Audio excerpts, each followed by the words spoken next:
All right. Of course. Oh, no, here it is. All right, it took a second. Instagram takes a second to pull up. You have to click there after you click on here. Hello, beautiful people. How you doing? We're back with the Indulgent Hour. Today is Tuesday, July 8th, and I have the absolute pleasure of having a conversation with Chef Anders Graham of the Lowcountry Kitchen. Let's pull up that logo here. There we go. So Lowcountry Kitchen is not a new business. They've been around for quite a while, and Anders is going to tell us about that. What's new or newer about Lowcountry Kitchen is I want to say it's been several months now, right? Yeah, February 17th was my first day with them, and Okay. since then I've just tried to implement a lot of things that I've learned from working in the area my entire life, and just elevate it as much as we can. Right. So we're coming up on almost 5 months or so.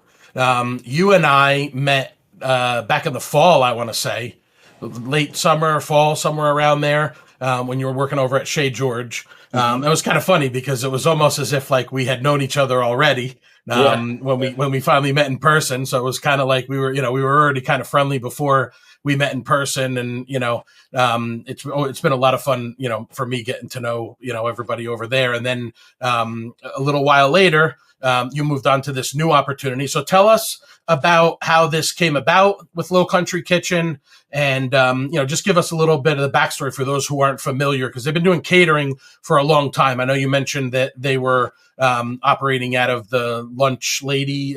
Is that what it was called over in Ridgeland? Right. Called, yeah. Over in the Riverwalk, which they had an actual restaurant in there, but now it's really just catering. And I think they have a truck. I'm not sure if the truck is still operational, but I knew that they're doing predominantly catering. But your location is on Bluffton Road, right next to the Jimmy John's, sort of like if you're facing what is it, Buffalo Wild Wings?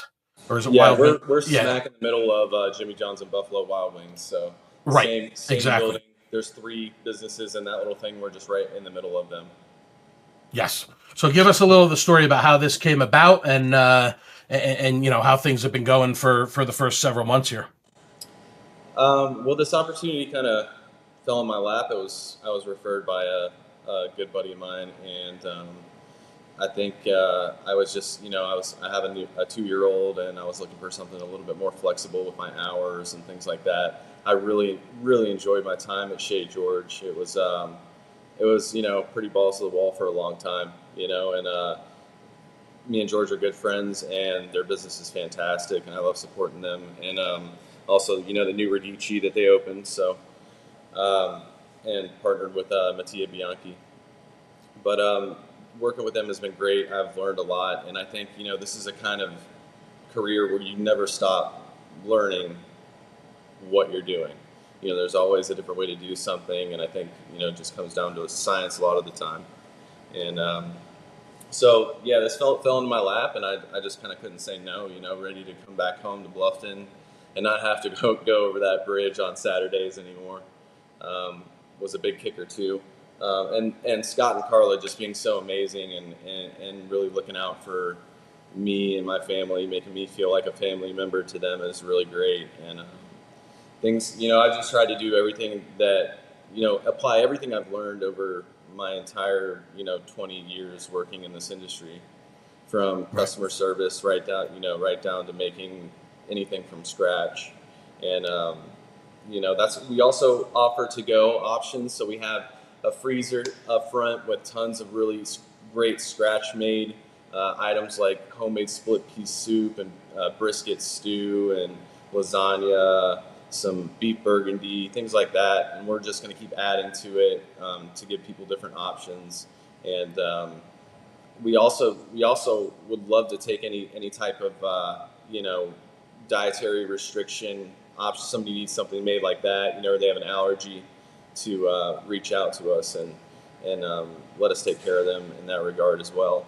But and then we're going to start moving on to some perishable things, I think, that we can put in our refrigerator.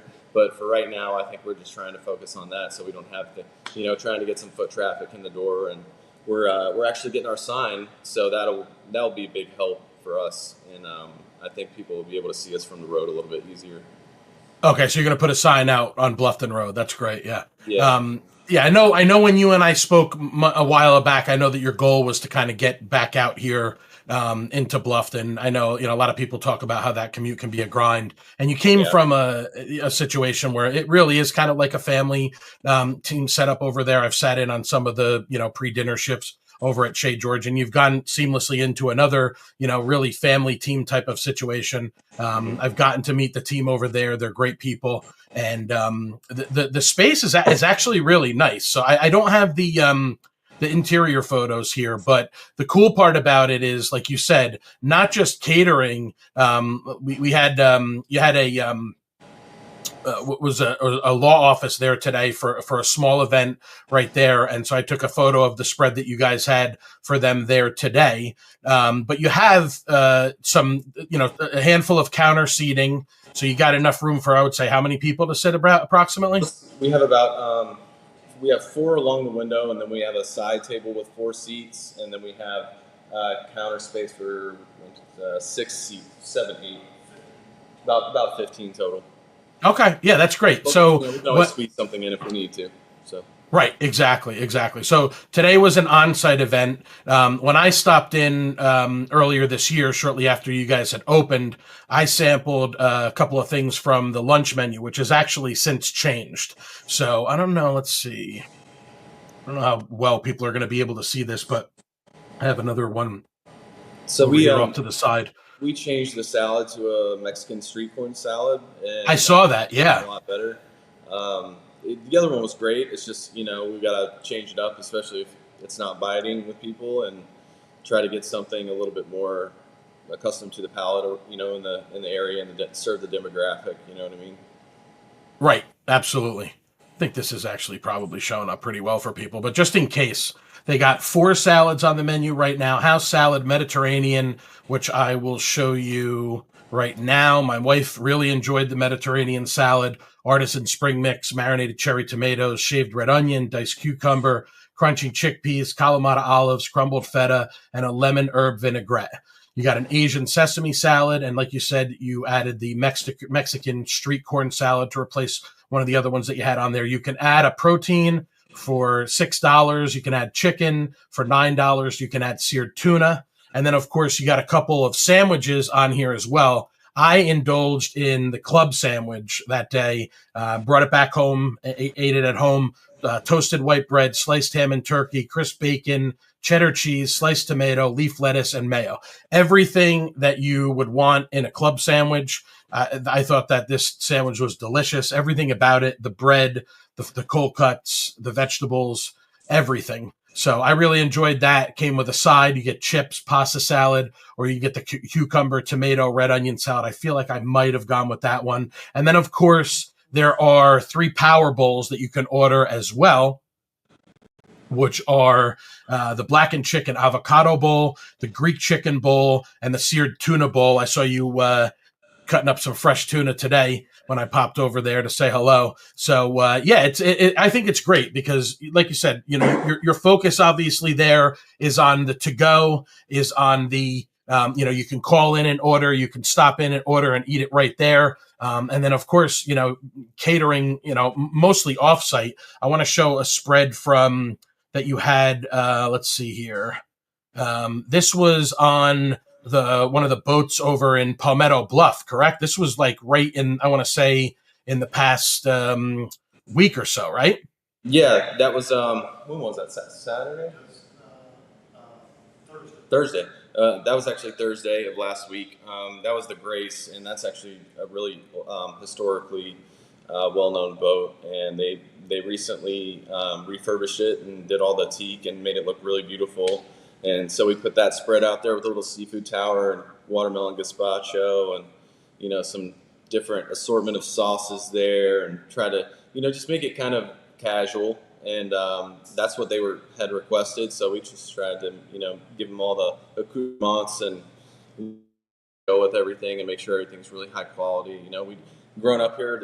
One of the best things about being in food and beverage is you learn a lot of purveyors and a lot of different resources and places to buy really high quality ingredients from, and where to go, where not to go. I wouldn't say there's a whole lot of where not to go, per se, but there are definite benefits to getting certain things from certain, people. Absolutely. That like seafood like tower the looks tuna. amazing.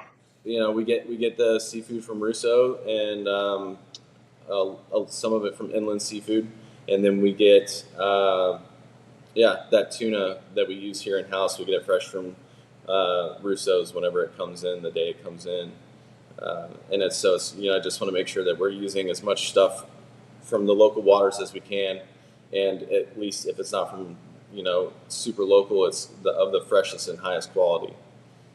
Absolutely. Yeah. So you're trying to source local ingredients, trying to get as fresh stuff as you can.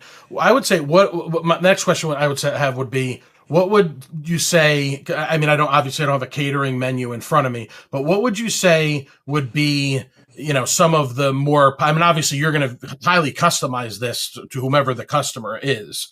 Sure. Or whatever the event is, small, medium, large scale. What would you say are some of the go-to most popular items that people are ordering for these catering events?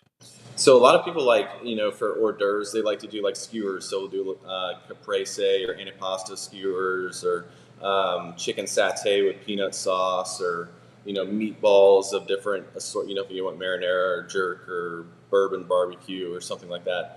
So the skewers are pretty big. Anything that's bite size and you can just handheld. Go. Yeah. Right.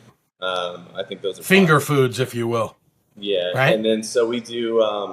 I think another popular item has been our beef medallions, which are a little bit more on our high end entree side of the catering, but they're really incredible. We get whole beef tenderloins and break them down and sear them off really good, roast them to temperature, and they just come out so tender. And I serve that with demi-glace and whipped potatoes, creamy mac and cheese, stuff like that.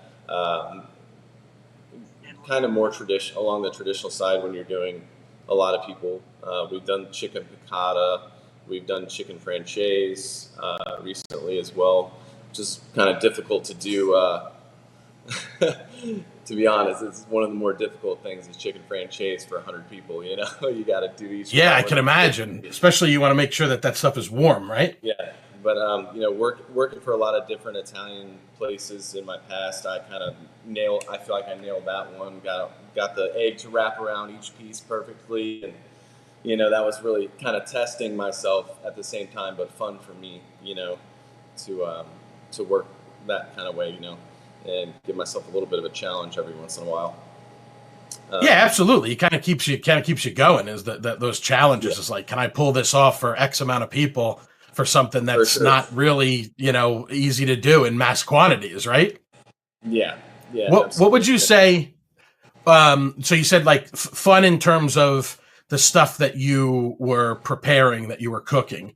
What would you say? Obviously, that boat experience is really cool to be able to do something like that. What would you say? And you don't have to give obviously, specific, names or anything like that, but what would you say, over these last 5 months, what are some of the cool, events that you have enjoyed, from the event perspective? Was there anything that jumps out as being really kind of exciting as opposed to just your traditional, sit down, catered meal? For sure. That boat experience was really cool. After, my uncle's also, shout out to my Uncle Boo. He's outside Hilton Head captain over at Palmetto Bluff. And shout out to Captain Adam and Lee as well. They're the captains of the Grace, and they were just really cool and accommodating, for all the stuff, all the places that we need to take up space and stuff, because it was kind of, like sardines on the boat a little bit. They were having a good time, and it was 25 people. But it was a lot of fun. It was a lot of fun. Everybody really enjoyed everything, and they were all asking me about the area and stuff, so it was cool that I could have that camaraderie and talk to them about that stuff. Another one, we did a white party out at May River Manor?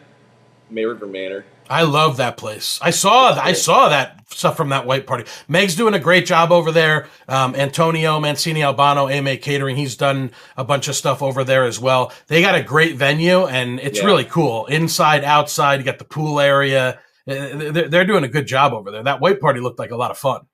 It was, and we did another private catering over there for just like a couple, which was really nice. So it's kind of like a private dinner for them, um, and they had these little like pop-up igloos outside, and they were pretty cool. I think they had them for a while, then they took them down. But the white party was great because I did every single pass hors d'oeuvre was in some way, shape, or form a white theme. So I really like that I got to use like my French knowledge and make little potato pavés with creme fraiche and caviar and chives. Oh, so even the food was white themed. Yeah, that's incredible. I never even heard of that before. Yeah, so I did I also did a tuna tartare with a white miso marinade and a cucumber chip. Ooh. And then we used. Did you say cucumber chip? Yeah, a little cucumber chip underneath, and then the tuna cool. tartare and the white miso.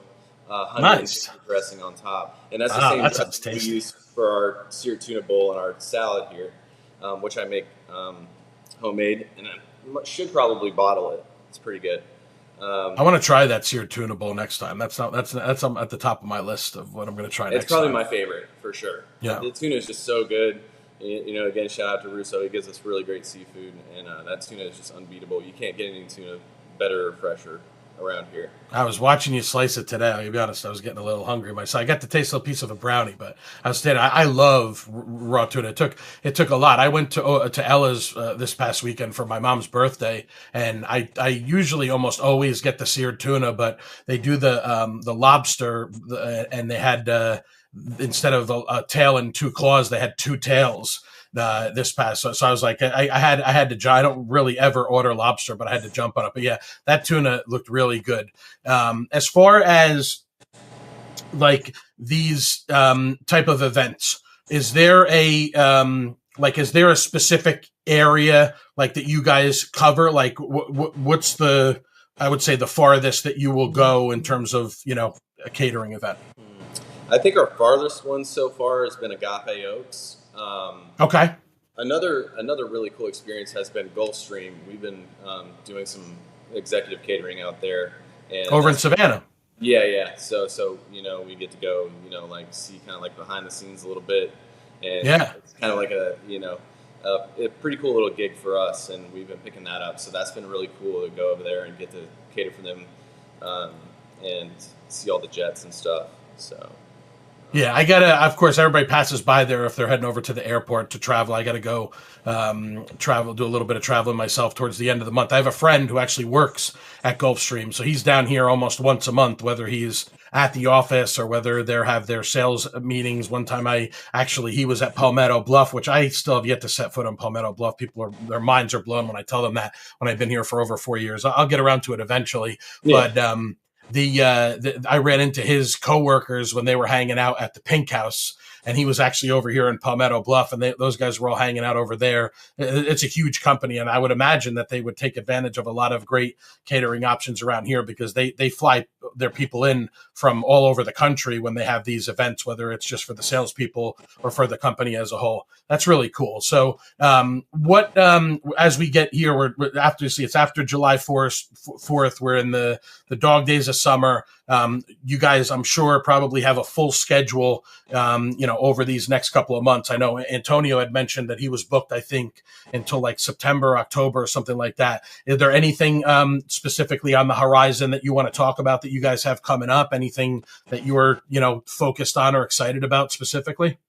It's going to be this month is kind of just it's a little chill, so I'm going to focus on heavy on maintenance here in the kitchen, and we're still trying to build our online catering menu. So I want to finish and finalize that so that people have kind of like a basic idea of what we can offer them.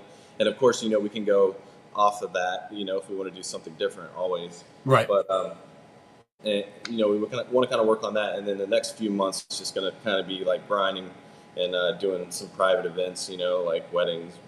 I'm not exactly sure what we have on the board right now, but because I just kind of take it as it comes. Of course. We order that week, and then we prep it, and then we go. So a lot of it is just keeping a very close eye on our calendar and making sure that we've got everything we need to make the food. Right. And we're very lucky to be right here next to Food Line and Sam's Yeah. Club and Walmart, because like we need anything, we can just pop over and grab it.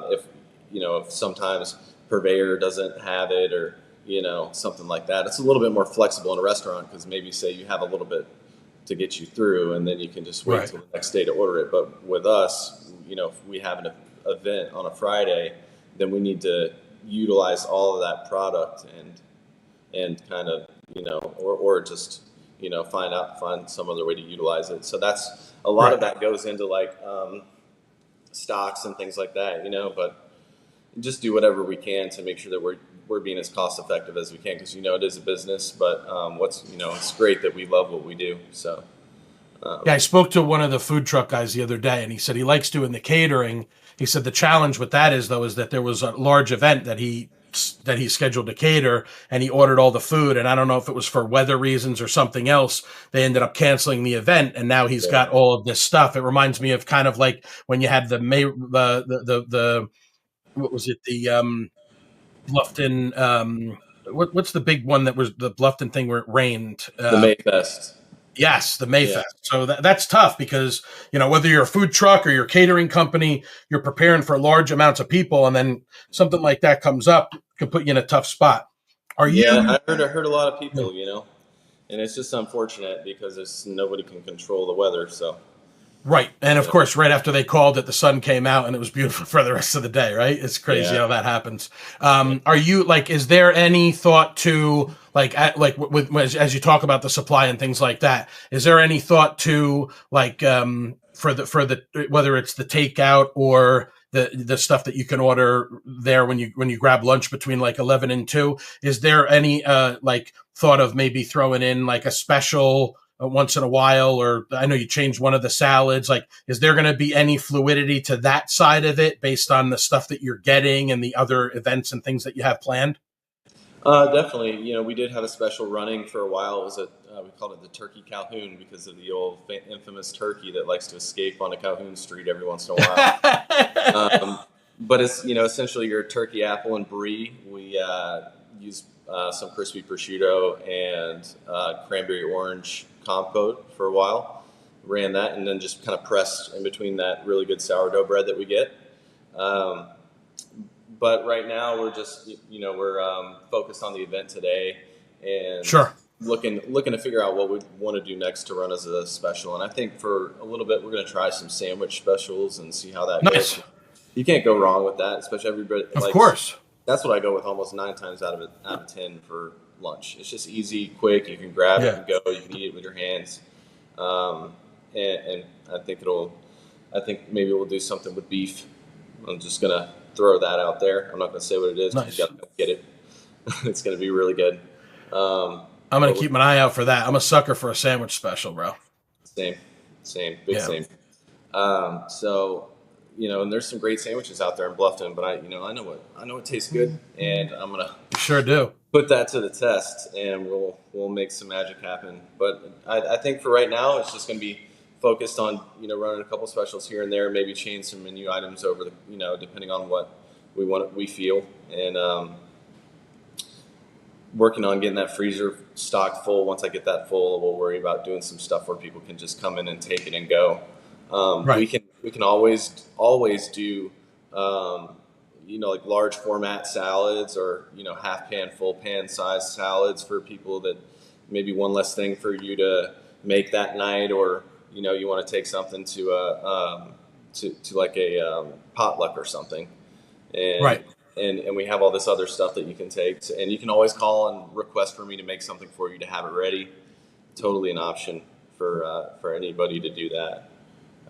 I love how customizable that is and how flexible you guys are in terms of that stuff. So, I mean, listen, I've had you for over 20 minutes, dude. You are one of my favorite people to talk food. We've had some really fun conversations about stuff that you have planned. You can sense the passion that you have for it in your voice, even just the couple of minutes that I got to stop by there today, talking about some of the stuff that you guys have going. I was really looking forward to doing this for a while. I think we should definitely do it again. Maybe once you get through this summer rush, like you said, you got a lot of weddings. I was scrolling and scrolling.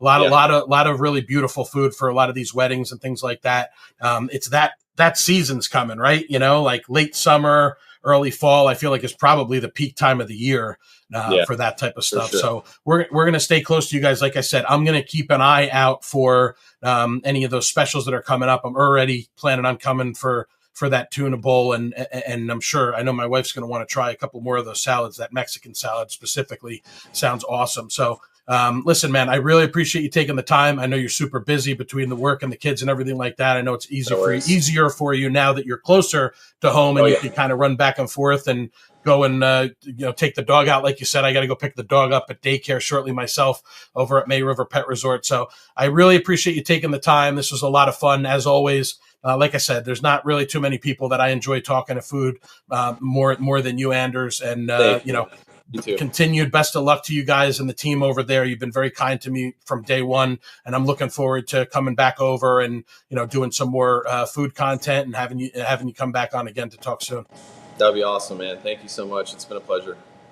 Thank you, brother. I appreciate it. Have a great day. We'll talk soon. You too. See ya. All right. Thanks, man. Later.